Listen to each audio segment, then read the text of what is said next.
So welcome. Can you hear me? Okay. So just as a reminder, today is in the way of announcements. There are educational resources that are on our website, which is www.swanzeyucc.org. You're also welcome to go there if you wish to make an offering, to pay your pledge, or make a donation. You can do that under Donate. And this morning we're going to be bringing in our light to breathe on me, breath of God.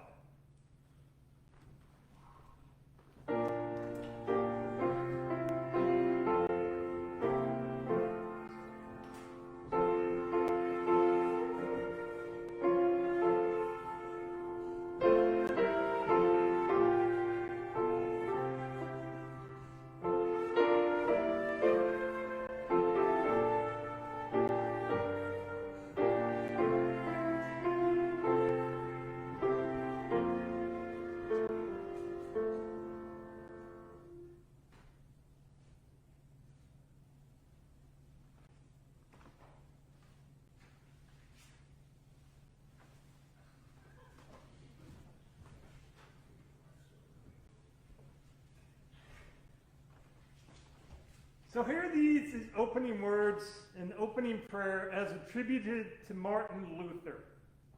Eternal God, you call us to ventures of which we cannot see the ending, by paths as yet untrodden, through perils yet unknown. Give us faith to go out with courage, not knowing where we go, but only that your hand is leading us and your love supporting us. Amen. So let us pass our peace. God makes peace within us, so let us claim it. God makes peace between us, so let us share it. May the peace of God be with each and every one of you. Thank you. And if you want to, you can wave at one another or something to that effect there today.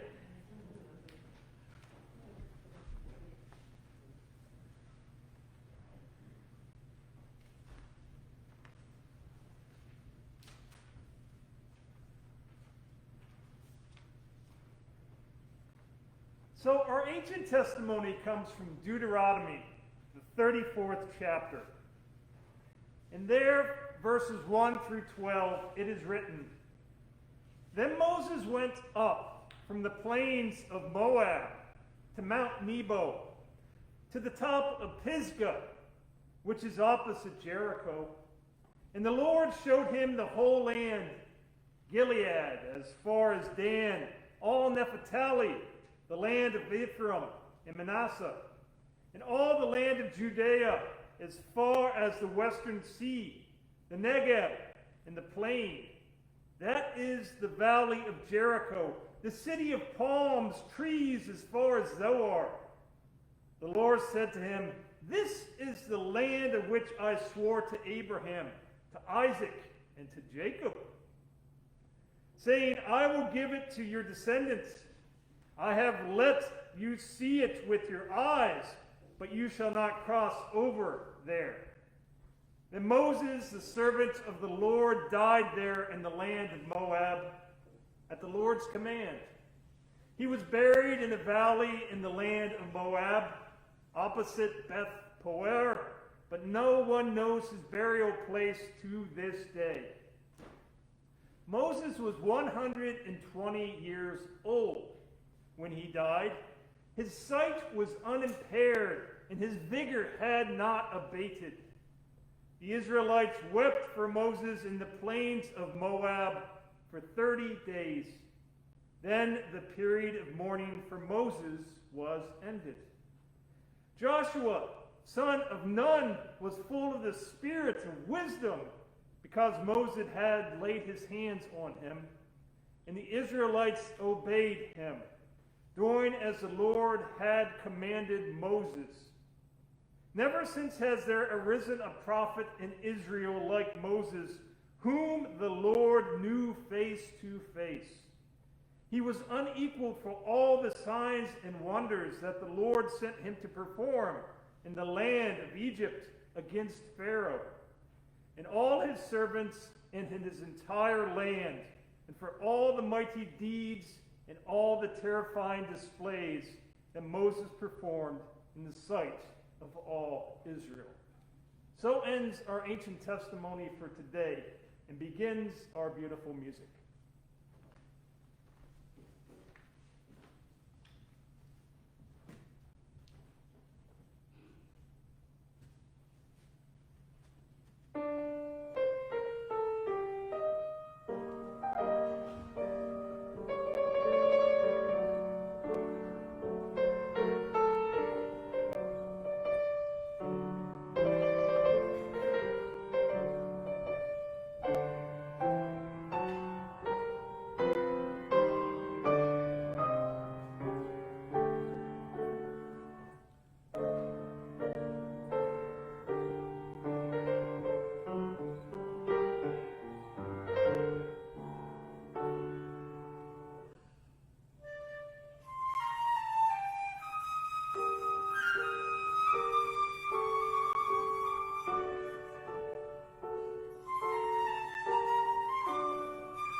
I say someone is like a fish out of water, what does that mean?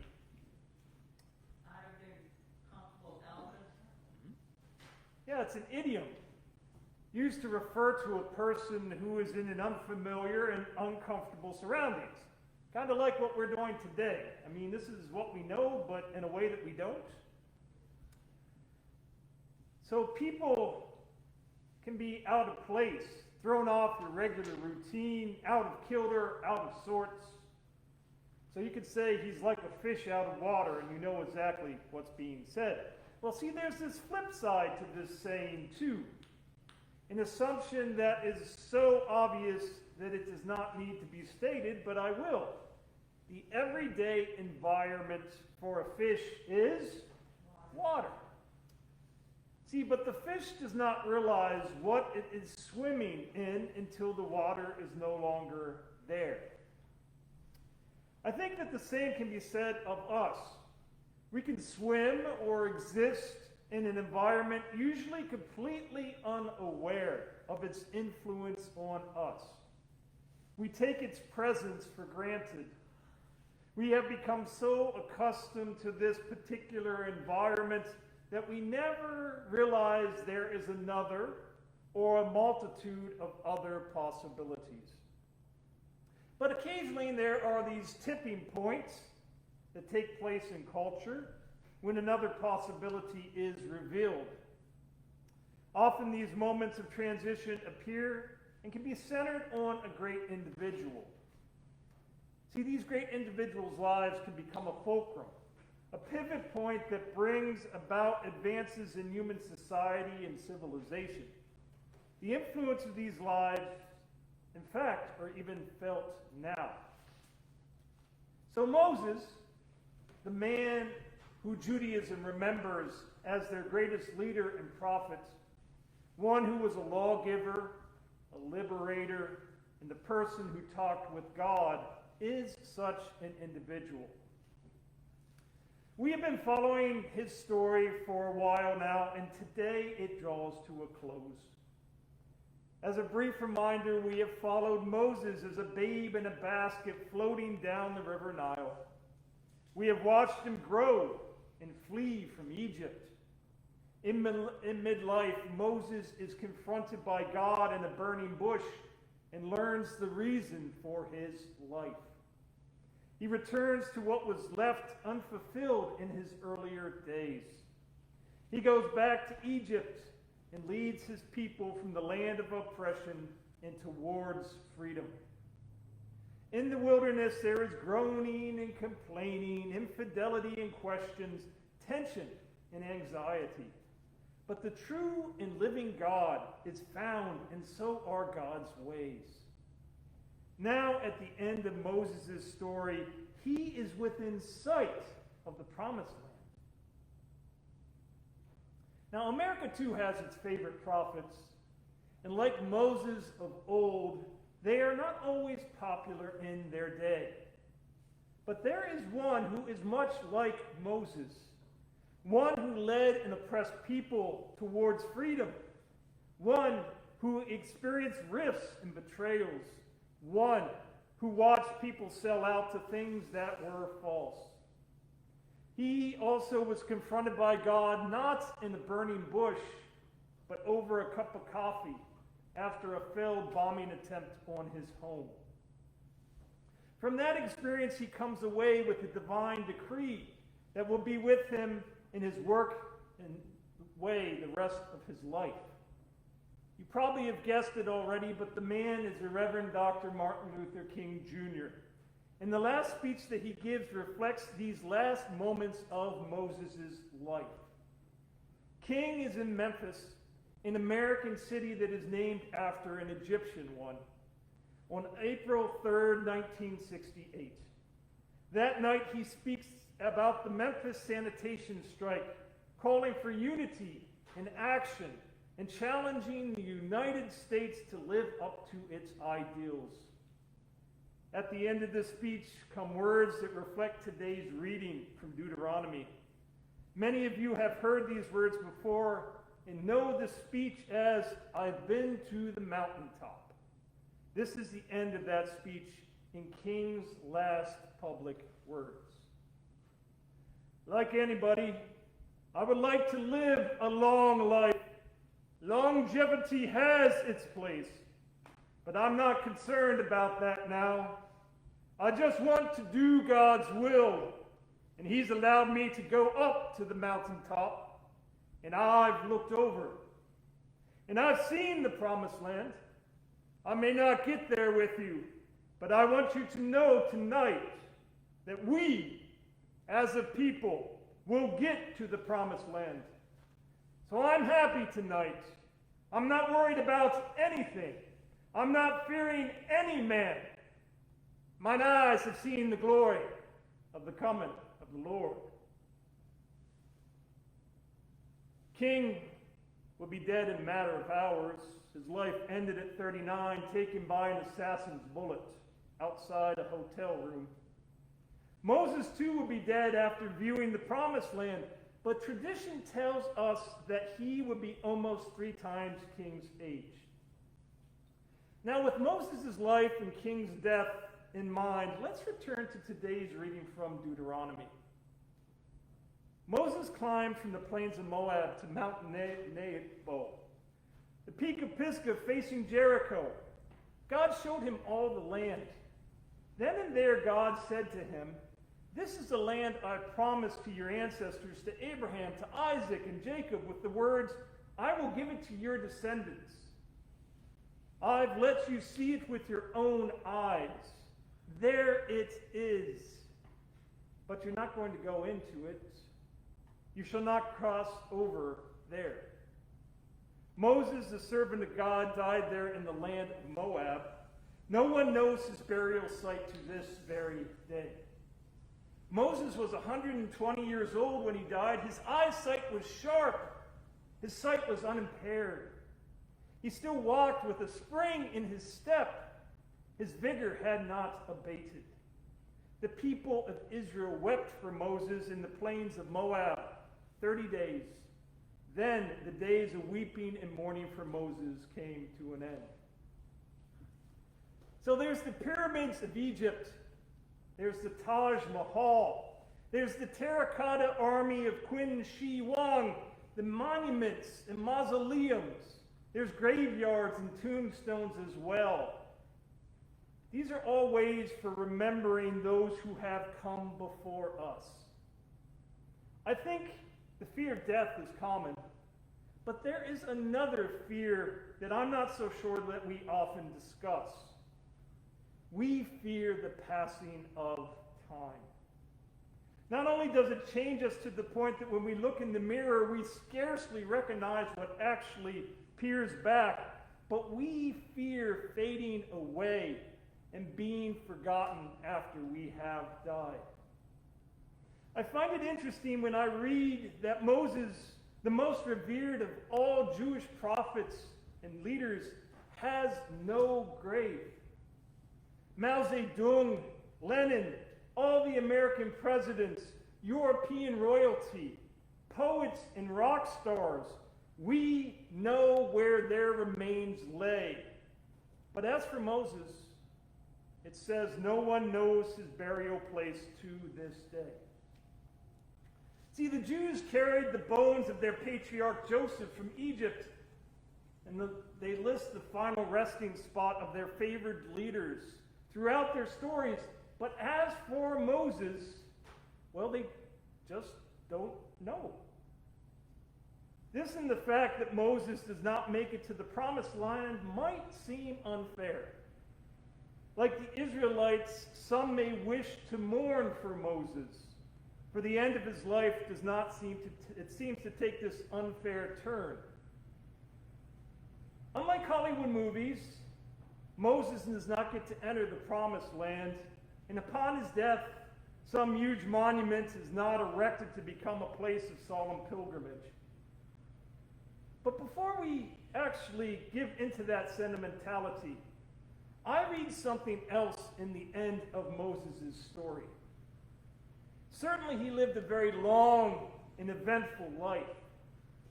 But that is not what grabs me. It is how he was characterized at the end of his days. It said his eyesight was sharp. His sight was unimpaired. He still walked with a spring in his step. His vigor had not abated. This was a man who had pretty much seen and done it all. He had a right to be tired and broken, world-weary and gnarled by time. But despite the hardships and the hazards, despite the storms and the betrayals, he is described as energetic, a man whose vitality and vision were still very much a part of who he was. And quite frankly, I cannot mourn for a man like that, for I want to emulate him. I want to be like him. There is something in Moses' story that ripples through millennia of time and actually touches me and perhaps all of us still. A human being who is confronted by the divine and learns to live, to argue and struggle, to mature and become the one who God acts with and through in this world. He lives out of his sacred center and his true self. He finds God's ways and shares it with the world. As a result, his vision and energy continue unabated all the days of his life. He had a bounce in his step and a twinkle in his eye. He does not need a grave to stand as a testament and mark his death, because in some way, like Jesus, he is very much alive. His memory echoes throughout history and is remembered and impacts us still. But see, I see in Moses' example another lesson as well. We can achieve only so much during our lifetime. Despite that Moses does not make it to the promised land, he knows his people still can. He acts to ensure they will. By doing this, Moses does not allow his personal limits to curtail what Israel can become. Moses passes on his own authority to another, Joshua, who will carry on the work. Moses gives his power away in the service of others and guarantees they can move into the promised land. See, human beings are finite creatures. We are limited. This is one reason why relationships are important. They help us move beyond our own deficits and deficiencies, beyond our own limitations and our own finitude. Reinhold Niebuhr once wrote something that I bristled at, but I now find the truth of. He penned, "Nothing that is worth doing can be achieved in our lifetime. Therefore, we are saved by hope. Nothing which is true or beautiful or good makes complete sense in any immediate context of history. Therefore, we must be saved by faith. Nothing we do, however virtuous, can be accomplished alone. Therefore, we must be saved by love. No virtuous act is quite as virtuous from the standpoint of our friend or foe as it is from our own standpoint. Therefore, we must be saved by the final form of love, which is forgiveness." Moses lived his life not only for just him, but expanded himself so he could become a leader, a prophet, and a guide to move his people from oppression towards freedom. His life was not easy, but he became a man who grew to know God and God's ways. We do not know his final resting place, but his old body died, still full of vigor and vision. His life still touches us now. So, this day, may you know that a person, even the greatest amongst us, cannot do it all. And that is why we need to be connected to others and to one another. And may you realize, though old limbs may become weary, we could still be infused with an energy that comes from and serves the source of all existence. Amen.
So when we gather together like this in person, we get the opportunity to share those joys and concerns that are taking place in our lives, the lives of the people that we care about and are connected to, as well as the life of the world itself.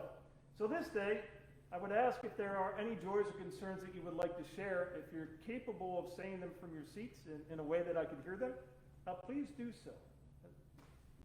I have a list because I've got them offline as well.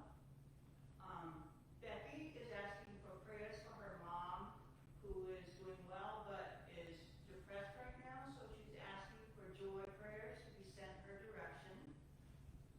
Sandy asks for continued prayers for 5-year-old Henry. Also her foster son, Juan, sorry if I killed that, Cindy. His mother is at the end of her life. And also for Rick for medical issues. And Gary Dunham asked for prayers for Pam. She has an infection in the knee that has stitches. He thinks she might also have an infection in her shin on her other leg, which came from a fall that when she fell when the chest went the other way. Grateful to be here. I also have prayers for my brother, Bob, who Tuesday was admitted to Touch Medical to have, he ended up with a toe amputation on his right foot due to a diabetic infection, but he's now home recuperating. So prayers that wasn't worse. It didn't get into the bone yet, so prayers that continued prayers to keep him healthy. So there's prayers for your brother Bob and his diabetic condition, prayers of joy from you for being here at this time, prayers also for two different mothers, one for Becky's mother who is depressed right now and needs a little joy into her life, for Wong's mother who is at the end of her days, for Rick, I believe also Sandy prayed, and also for Henry in the midst of his condition as he's still 5 and having a rough time of it. So we lift those up to God too. So Linda. And her prayers for Melissa, who had surgery this week on her cysts on her kidney. She has very large cysts that are extremely painful, and she's had several of them drained, and are hoping that she will end up now having less pain, or no pain would be the ideal. And she's home recuperating. So prayers for your daughter Melissa in the midst of her kidney cyst issues as well. Are there others that would like to lift up joys or concerns at this time? I guess I'd just like to say that my sister, who has been fighting cancer for 4 years, is doing well. Still here, still doing well with it, and I guess that's kind of like a miracle. So prayers for a sister still being amongst us, despite the fact that sometimes the diagnosis doesn't always look so good. Yeah. We always are thankful for those extra days, aren't we? Yeah, Linda. Prayers for the season, prayers for the fact that the Christmas fair is going to be on November 21st. We're going to start working on making wreaths the week before, and so prayers that we can be successful in that and have lots of help and make enough money to keep the church going and active. So prayers for the joys and challenges of the season. The fact that we're going to be having a Christmas fair on the 21st. I have to let you know, folks, that so I know we're gathered here for the first time in a long time. So what I would do is, speaking of seasons, I would walk out every day or every worship service, and I would look over at the tree here, this beautiful tree, and I watched it at the beginning of September just turn a little bit of orange at the top.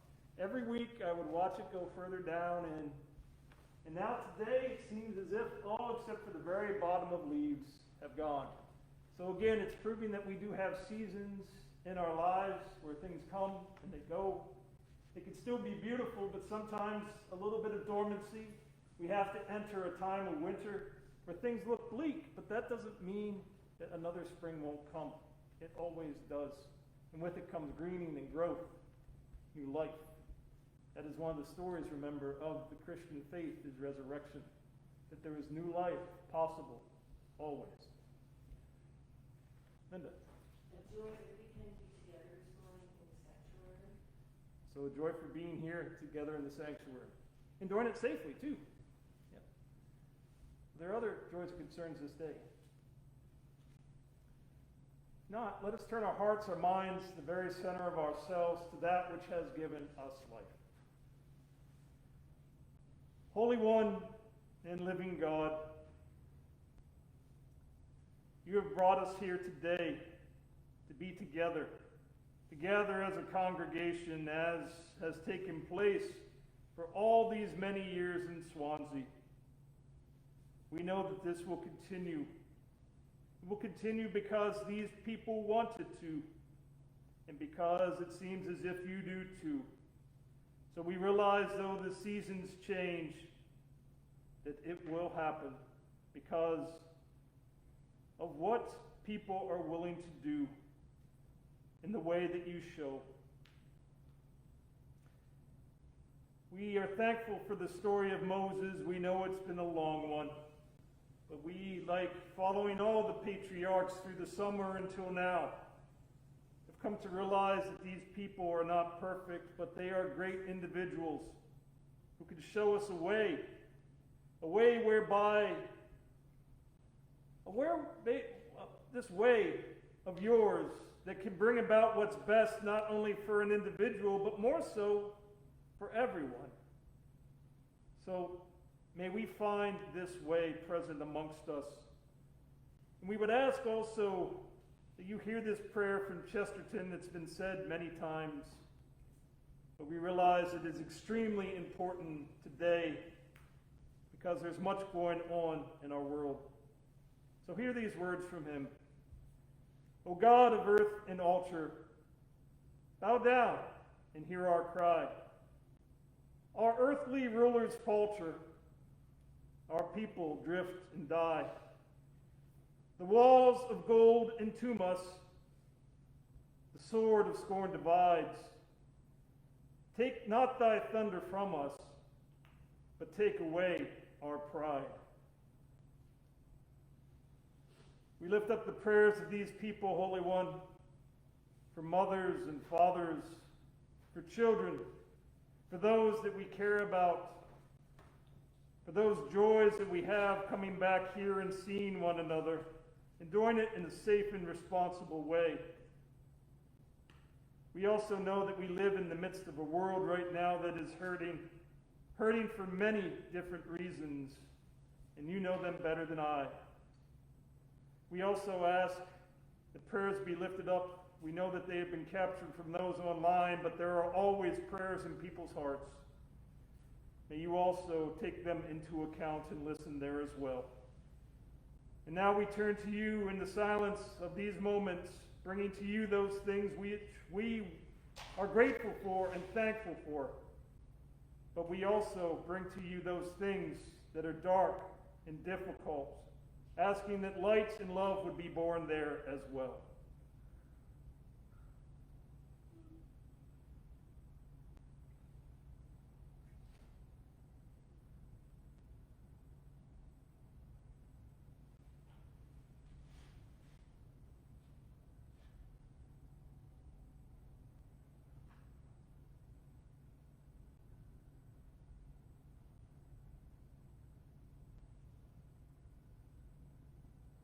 Abba, we know that Jesus called you this, and it's something like Papa or Father. But as always, we know this is just a place to begin. It is a very good place because it lets us know that you care, that you support us, that you're firm with us at times, but you can also allow us to be creative. We are thankful for the many ways that you come into our lives. And even when change comes, you're there too. In your name, in the name of all of us that try to care, we now go to the prayer that Jesus taught us to pray, the Lord's Prayer. Our Father, who art in heaven, hallowed be thy name. Thy kingdom come, thy will be done, on earth as it is in heaven. Give us this day our daily bread, and forgive us our debts, as we forgive our debtors. And lead us not into temptation, but deliver us from evil. For thine is the kingdom, and the power, and the glory forever. Amen. So today, I get to do communion. I believe the elements have been placed with you in your pews where you're sitting. At least I hope that they're there with you.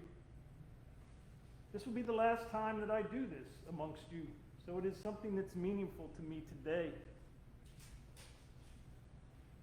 So Jesus, when he was with his friends and his followers, he took something that was very common to us even today, a loaf of bread that had been passed around. He says, I want you to know my body is going to be broken, but it will be done for each of you.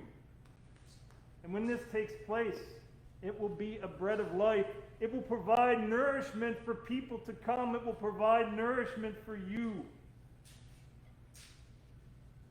So I want you to remember this in the future. Remember to take in my way, to ingest it, to make it something that changes your life, because it is possible to do that. It is a bread of life that will nourish you, that will give you something.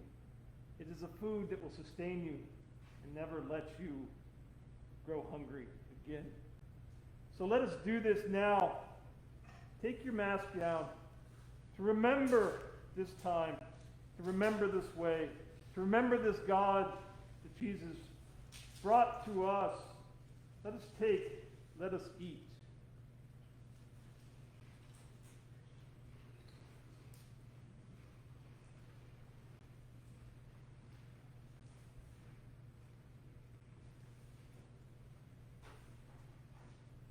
But we also know at that meal, there was more than bread. There was more than a bread of life. There was also a cup which contained the fruit of the vine. That too was passed around. And Jesus said, my blood, it will be spilt for you. But know that out of this will come a cup of blessing, a cup of a new covenant. Something new will be amongst you. Something that will wash you. Something that again will nourish and make what is new possible. So he asked his friends and his followers to drink, to do this in remembrance of him, remembrance of his way. and certainly in remembrance of his God. So let us take, let us drink, let us remember.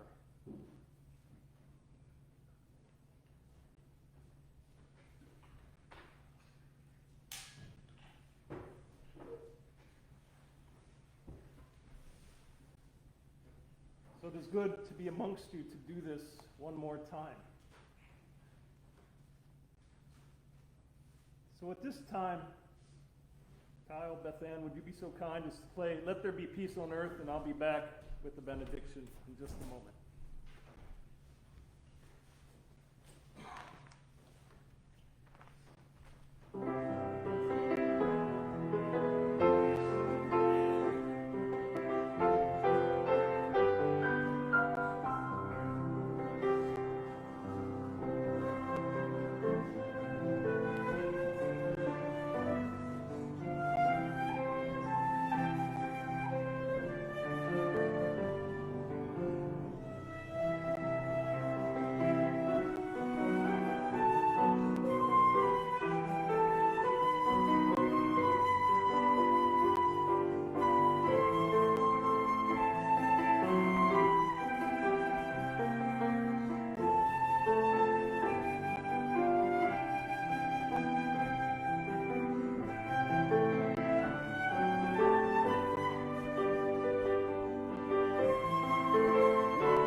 So this day, my friends, let us remember from Moses that we can find an energy and a vision that stays with us, that carries us through our days.